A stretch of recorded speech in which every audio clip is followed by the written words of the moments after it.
હે એવરીવન, તો આજે આપણે બનાવીશું નવી ટ્રીક સાથે અને નવા સ્વાદ સાથે સૂકી ભાજી.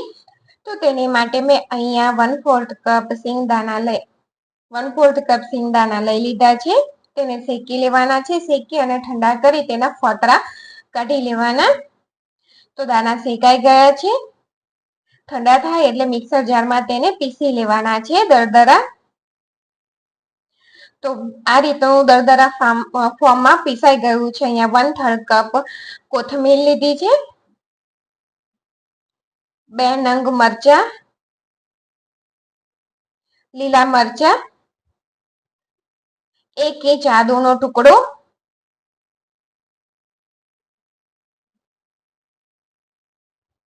થોડું પાણી એડ કરી અને તેને પીસી લેવાનું. આ રીતની પેસ્ટ તૈયાર કરી દેવાની.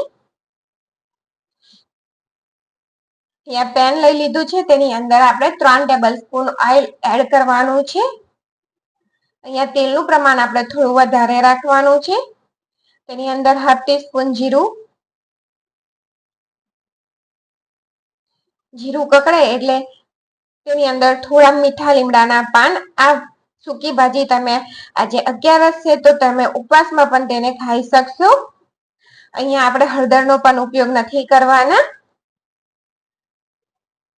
ઘણા લોકો 11ના દિવસે હળદર નથી ખાતા હોતા, તો તે લોકો પણ ખાઈ શકે છે. અહીંયા પેસ્ટને આપણે સરસ રીતે સાતળી લેવાની છે, જેથી ધાણાનો કાચો ફ્લેવર છે તે જતો રહે.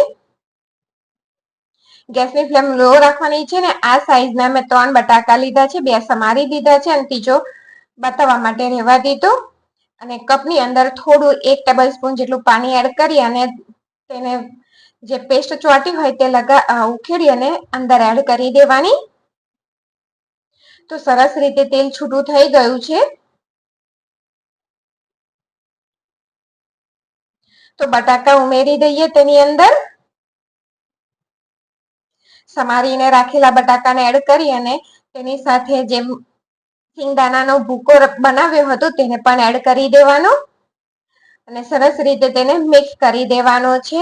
જો સૂકી ભાજી નવી રીતની અને નવા સ્વાદની તમને વિડીયો ગમે તો ચેનલને લાઈક, શેર અને સબસ્ક્રાઇબ જરૂરથી તમે કરજો. તો તેમાં મસાલા એડ કરી દઈએ. 1 ટીસ્પૂન મીઠું, સિંધવ મીઠું છે. હું રેગ્યુલરમાં પણ સિંધવ મીઠું જ યુઝ કરું છું, તો તે જ છે. 1/4 ટીસ્પૂન કાળા મરીનો પાવડર, 1/2 ટીસ્પૂન આમચૂર. ખટાશ માટે તમે લીંબુ પણ વાપરી શકો છો. અને 1 ટેબલ સ્પૂન ખાંડ એડ કરવાની. બધી વસ્તુને સરસ રીતે મિક્સ કરી દેવાનું. ખાંડ ઓગળે ત્યાં સુધી આપણે તેને થવા દેવાનું.